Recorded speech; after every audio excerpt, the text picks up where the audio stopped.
With the Ottomans gone and most of Anatolia and the Balkans reclaimed, we had to turn to new directions for conquest. The rest of Anatolia was under control of the Mamluks, a great power we should and could not mess with yet. The Commonwealth to the north was one of our, if not the most useful of our allies, as well as basically the only direction we did not need to expand into. Hungary fell under PU with Austria sometime during our bankruptcy, which meant similar to the rest of Anatolia, it was off limits for now, meaning that our most logical option was to make landfall on the Italian peninsula. The Papal States had a slight numerical advantage over us in terms of forces, and with none of our allies willing to help us out, I opted to declare war on Genoa, one of their allies, instead. This meant that not only could I additionally conquer Genoese lands, but on top of that, Austria would also be part of the war, meaning that suddenly, all my allies were cool with joining in. Thanks to the help of our tools, the war went as I'd expected, and Naples was brought back to life. And then it began. Coalition. The first of many future coalitions had formed itself. Not out of fear, no, but for the simple fact that the Mamluks really hated our guts. Luckily for us, though, the coalition didn't fire during the 10 or so years of truce with the Pope, which meant we could provoke it some more and take more land. We entered an era of progression and prosperity, right up to the moment when we declared our first war in Spain. This particular conflict was unlike any other we'd fought during the entirety of our campaign, and the odds were heavily stacked against us. We rushed on their Italian holdings, marched through southern France, and brought the fight straight to their homelands. Spain had neglected their ethnic oppression procedures, giving rise to a full-blown rebellion, the success of which was now our main goal. One eternity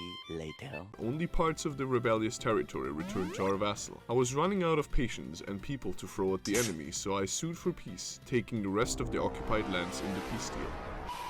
It was the year 1602, when we stormed the gates of Rome, reclaiming it for ourselves in the name of Tengri. The reaction of the rest of the world at this point could have best been described as pissing their pants. Our enemies were fuming, gathering themselves to preemptively stop us in our tracks, but it was too late. We had used our time wisely, developed our nation beyond what would have been believed possible. Gone were the days of poverty and pain.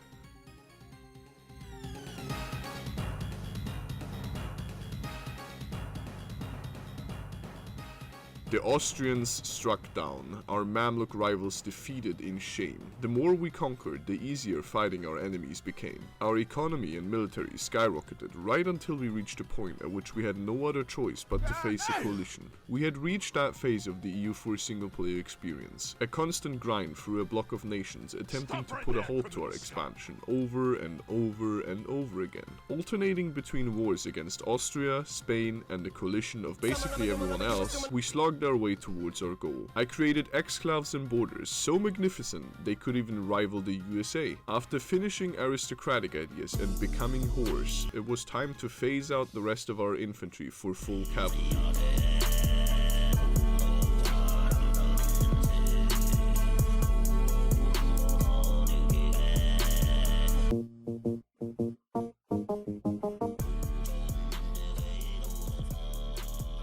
Hordes upon hordes descended on our enemies, to which even our former allies were now part of. Little by little, war by war, we continued conquering to our heart's desire. Our economy had reached a height at which I didn't even know what to spend the money on anymore, and finally, after ages of slogging through laggy Speed 5 gaming, we made it.